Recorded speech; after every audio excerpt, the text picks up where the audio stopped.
వరంగల్ ఏనుమాముల వ్యవసాయ మార్కెట్లో భారీ మోసం వెలుగు చూసింది. గాయత్రి చిల్లీస్ యజమాని తిరుపతి సుమారు 2,50,00,000 రూపాయల విలువైన మిర్చిని కొనుగోలు చేసి వ్యాపారులకు డబ్బులు చెల్లించకుండా పరారయ్యారు. గత 20 రోజులుగా ఫోన్ స్విచ్ ఆఫ్ చేసి అందుబాటులో లేకపోవడంతో బాధితులు ఛాంబర్ ఆఫ్ కామర్స్ ఆధ్వర్యంలో మార్కెట్ కార్యాలయం వద్ద ముందు ఆందోళన చేపట్టారు. జిల్లా అధికారులు స్పందించి తమకు న్యాయం చేయాలని ఛాంబర్ అధ్యక్షులు రవీందర్ రెడ్డి డిమాండ్ చేశారు. మరోవైపు ఈ ఘటనపై వరంగల్ సిపికి ఫిర్యాదు చేయగా ఆయన సానుకూలంగా స్పందించారు.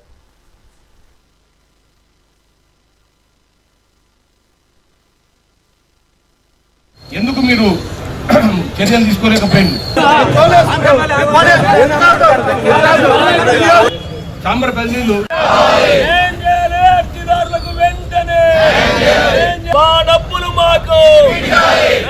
శిక్షించాలి, నడే తిరుపతి కుటుంబాన్ని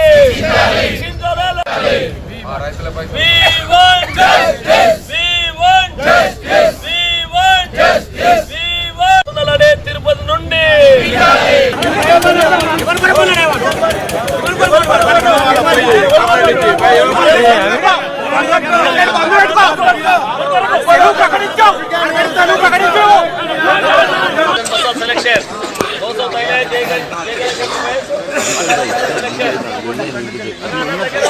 రైతు సోదరులందరూ కూడా క్షమించాలని చెప్పని సందర్భంగా మేము మా ఛాంబర్ ఆఫ్ కామర్స్ మా వ్యాపారస్తులు మీ అందరూ 14,000 ఇక్కడ అన్ని అయిపోయింది.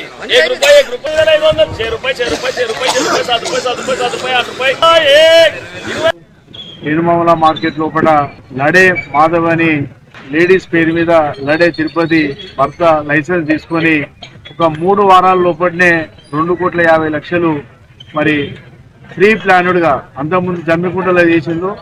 దాన్ని చేసి ఇక్కడికి వచ్చి గుమాస్తాగా పని చేసుకుంటా చిన్నగా నమ్మించి ఒక 3 వారాల లోపలనే 6 నెలల లోపల లైసెన్స్ తీసుకొని ఒక మార్చి 3 వారాల లోపలనే 2,50,00,000 మరి ముంచి ప్రీ ప్లాన్డ్గా వాళ్ళు ఐపీ పెట్టి దానికి ప్రయత్నాలు చేసుకుంటేనే మరి ఇవన్నీ ఒక కార్యక్రమాలు ఉన్నాయంటే మేము మార్కెట్ రాష్ట్ర ప్రిన్సిపల్ సెక్రటరీ కాంచన్ మోహన్ పెడితే జిల్లా కలెక్టరు పూర్తి స్థాయి లోపల ఉన్న పోలీస్ అధికారులకు అందరికీ కూడా మా యొక్క విన్నపాలు విన్నపించి కేసులు కూడా పెట్టడం జరిగింది. మరి వాళ్ళని పిలిచి వాళ్ళ యొక్క క్రిమినల్ యాక్టివిటీస్ పాతవి కూడా చాలా కేసులు ఉన్నాయి వాళ్ళ మీద. ఇట్లా ఉన్నది వాళ్ళు కంపల్సరీ వాళ్ళు బినామీగా వేరే వాళ్ళ పేర్ల మీద ల్యాండ్లు పెట్టిళ్ళు, గోల్డ్ కొన్నారు, పైసల రూపాయన క్యాష్ ఉన్నది. విత్ ఇన్ స్పాన్ పీరియడ్ లోపల ఏమైనా లాస్ వచ్చినా కానీ 5-10 లక్షల కంటే ఎక్కువ లాస్ కాదు. అట్లాంటి లాస్ కూడా మా వ్యాపారస్తులకు ఒప్పించి మిగతా అమౌంట్ ఇప్పియాలని చెప్పి జిల్లా యంత్రాంగాన్ని మొన్ననే సిపి గారిని కూడా కలిసినాము. కాకపోతే ఏంటంటే దాని మీద పటిష్టమైన నిర్ణయాలు తీసుకుంటలేరు. దయచేసి రాష్ట్ర ముఖ్యమంత్రి గారు మరి రైతుల కోసం ప్రభుత్వం అని అంటున్నారు, రైతుల ప్రభుత్వం అంటున్నారు. రైతులు పండించే పంటలే ఇవాళ ఏనుమాముల మార్కెట్కి వస్తుంది. ఆ పంటలేనే ఇవాళ వ్యాపారస్తులు కానీ దాని మీద ఇండస్ట్రీస్ కానీ దాని మీద పనిచేసే కార్మికులు కానీ ఉపాధి పొందేది.